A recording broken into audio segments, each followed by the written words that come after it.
My name is Keshell Scipio, and I will be introducing how being too many things became my spark. I used to introduce myself as if I was apologizing. Hi, I'm Keshell. I do a little bit of this, a little bit of that. I know I should probably pick a lane, but I don't know which one to pick. Adults used to pull me to the side and say, "You'll figure it out."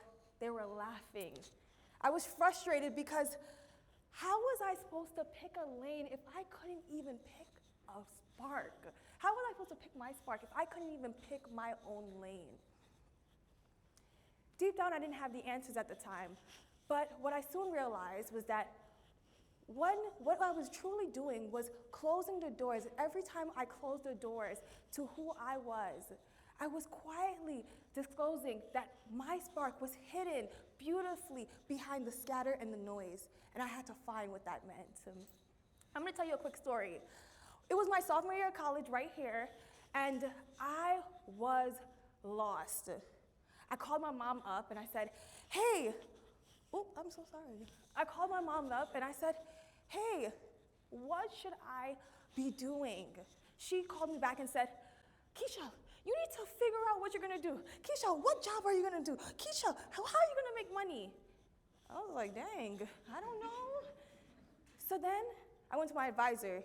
He said, "Follow your passion." What passion? I quickly realized that even though they meant well, they were quietly telling me how important the right answer was. I was intimidated, ashamed that I couldn't figure it out as soon as possible, because if I couldn't, something was actually wrong with me. So, as a first generation, eldest daughter, and the wildest dreamer in my family, I decided I couldn't mess this up. I was panicking. So, what does any student, 18-year-old, going through like almost an early life crisis, do in this situation? She go to study abroad trip. Woo! Yes, she does. Oh my gosh, I'm so excited. Because who would have thought that I was a pre-med student? I came in and I thought, let's go on a study abroad trip to Bahamas to learn about ecology and microplastics. I didn't have anything to do with my major, but I assumed that maybe it would be a vacation that would kind of bring me together.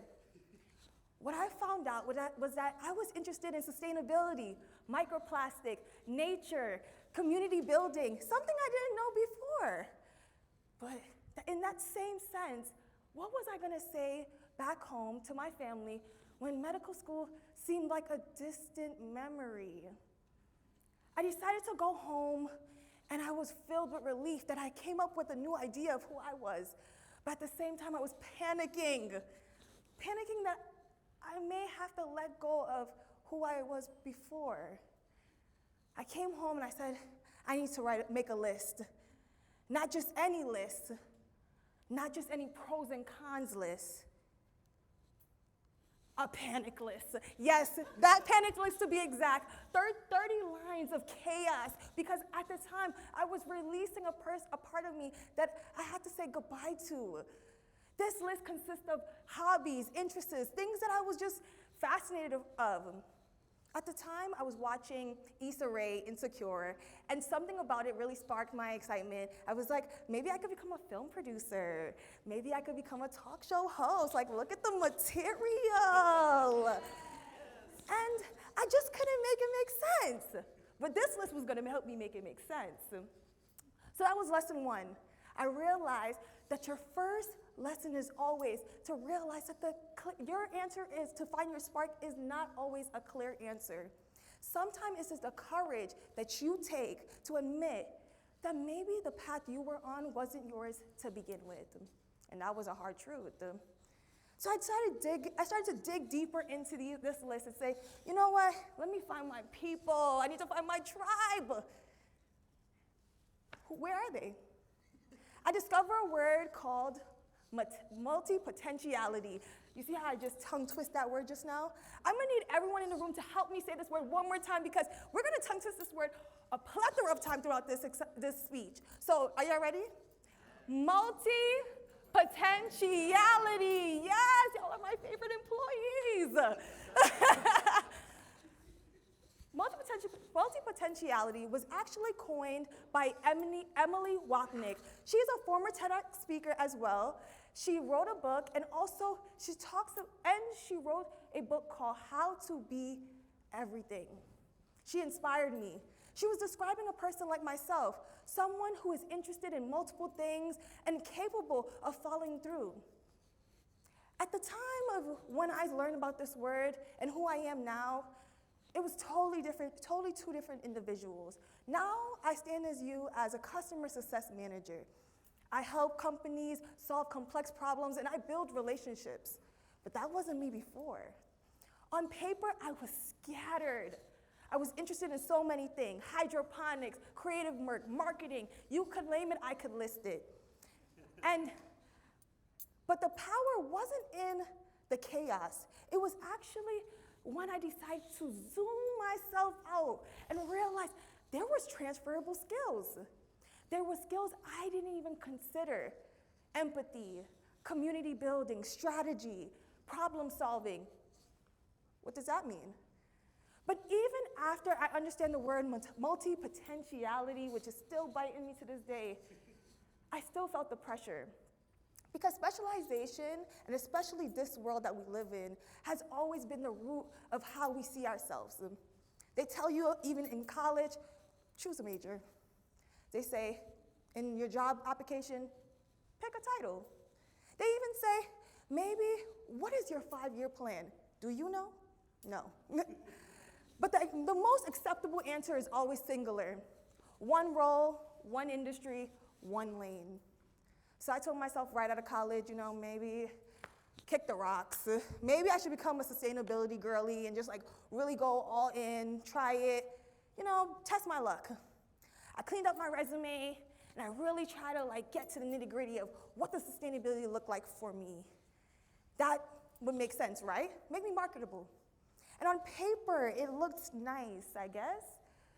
But when I started to focus in on the lines, my resume didn't look as pretty as I assumed. Exhibit B, my resume, blank, right? A mess. I thought that maybe if I was specializing in something, it would be true to who I was. But internally, I was making myself smaller. Where did 5 years of marketing and entertainment go? Nowhere.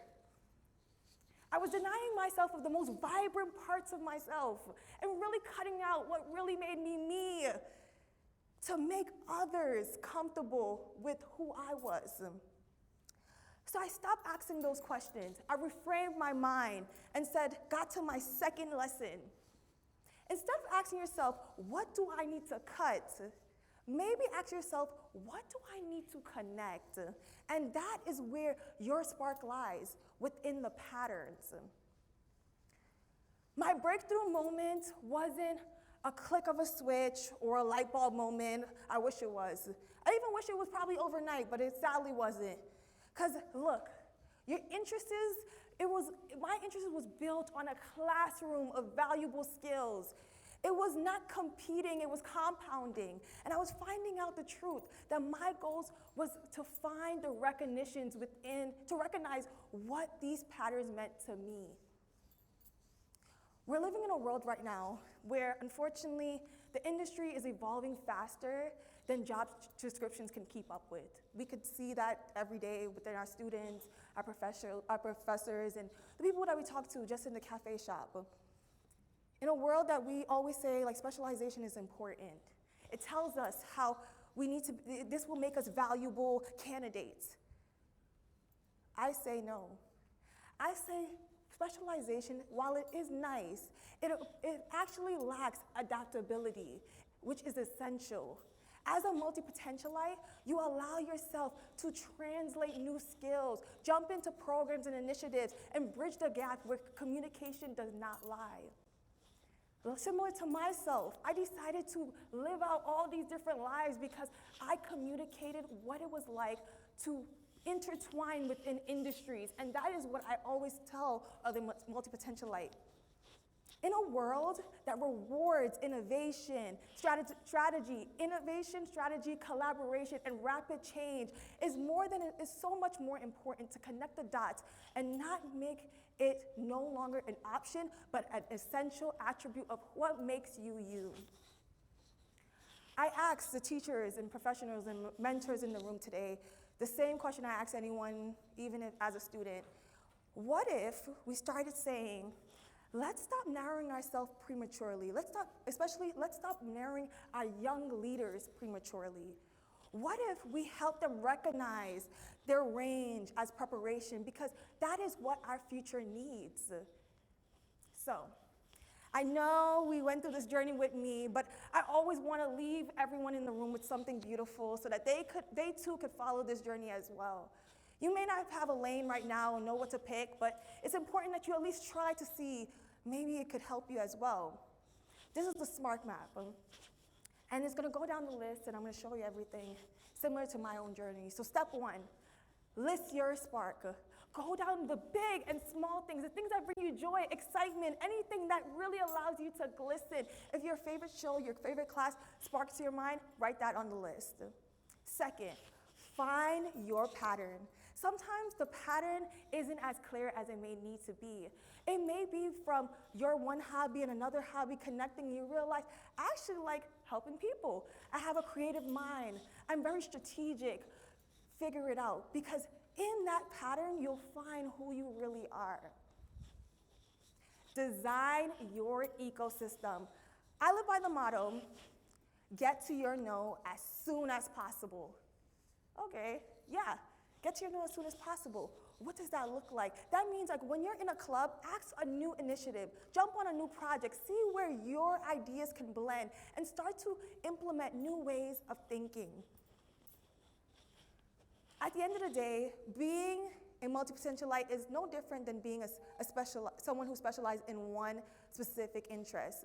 We all go through life through zigzags, ups, downs, mountains, and hills, and it's important that we acknowledge that this journey is like everyone else, so embrace it. At the end of the day, I do reflect back on the 18-year-old version of me who was in the same position as many of us in the room. I looked back and was with my panic list and saying, dang, this is a lot of things I gotta go through. But at this point in time, I stopped apologizing. I stopped making excuses, and I just tried to see these new things through. To all the students, creative, and thinkers in this room, I want to remind you that as a whole, we're not behind, we're not scattered, and we're not even nowhere near confused. It's up to us to try new things, put ourselves out there, and see if those patterns make something new out of us. And lastly, similar to this constellation, I love this constellation because it reminds me how much of ourselves in different variation and different light shows up. This constellation it doesn't shine because of one singular star, it shines because of all the stars connected. And similar to yourself, I want you to dive into your passion and shine brightly, because that's how you become your own constellation. So lastly, I want to say thank you.